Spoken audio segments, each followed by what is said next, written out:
Red Bull. We've all seen it, we all know it, but is the energy drink really all it's made out to be? We'll talk to a young Red Bull addict and get the inside scoop from a cardiologist on the health effects behind the bull. Each of us, 1 week, 2 Red Bulls, we're gonna see just how natural these drinks really are. Ready? I'm ready. Let's do this. All right. Do it.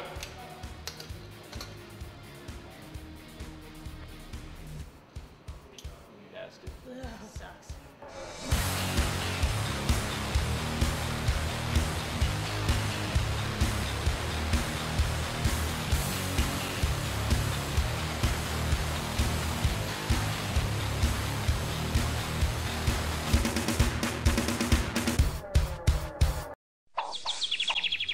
So, Doctor, you've been studying the effects of Red Bull for months. What exactly have you discovered?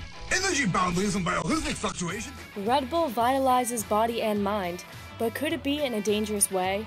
The recommended dose is 1 to 2 a day or as needed, but most consumers of the drink are having much more than that. I'd probably have to say about 2 to 3.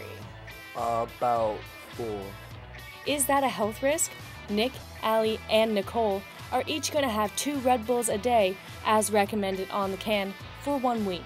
Simple little man. Red Bull gives you veins. Our week-long experiment began with Heather Shaw, a cardiovascular student at Mohawk College, who will measure our blood pressure and heart rate throughout the week. I just need you to roll up your sleeve. The average blood pressure for a male between 20 and 24 is 123/76. Slide your arm through here. And for females of the same age group, it's 116/72. There, how's that feel? Too tight? No, that's good. Okay, just relax your arm. Don't clench your fist. Keep your knees straight. Try not to move. Anything over 140/100 is considered too high, and they should be on some medications to lower their blood pressure. It's just going to take a moment. It's going to inflate, and it'll get a little bit tighter. And then when you feel it release, it'll be taking your blood pressure. Okay.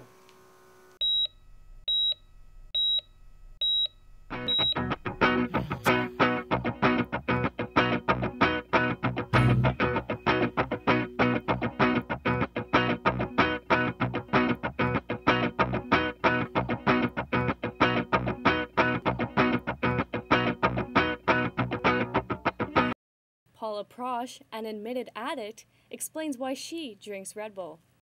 Basically just to help me with my day-to-day tasks. It helps me focus more, it gives me more energy to allow me to do things like throughout the day. Instead of me just getting tired earlier, I can just finish things quicker. Hey guys, it's day 1 of the Red Bull Challenge. And I must say already, I'm very hyper and very pumped up. This is my second one of the evening, and I have this need to talk. I'm just really hyper right now. I'm playing games right now, and I'm freaking out. Everything I see, I just right in the face, shoot it. I'm going nuts. I had one about a half hour before I started work. Go into work, and I am just bouncing off the freaking walls. Dr. Andrew Zawodowski explains the health effects of the drink.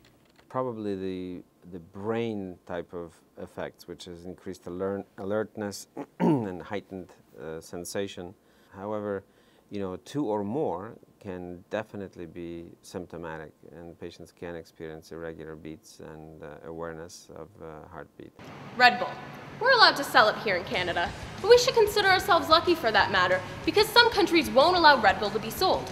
Countries like France and Switzerland, they've put a ban on the sale of Red Bull because they don't know the long-term effects of the 2 key ingredients, taurine and gluconorolactone. Try saying that 5 times fast.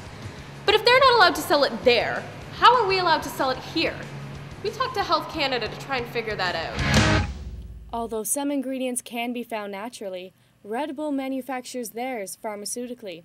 Health Canada says in order to be legally sold in Canada, all natural health products must be tested prior to being placed on the market. The safety and effectiveness of the products must be supported by sufficient evidence, and they must be manufactured in compliance with good manufacturing practices. They went on to say that natural health products, such as energy drinks, must be subject to a different form of evaluation because they are not used in the same way as those natural health products that are sold and consumed in the form of standard supplements. When we asked Red Bull what makes their drink a natural product, They told us in order to allow Red Bull into the country, Health Canada needed to categorize it. The closest category to it was in natural health products. I'm not sure what the definition of that is, but that's the reason.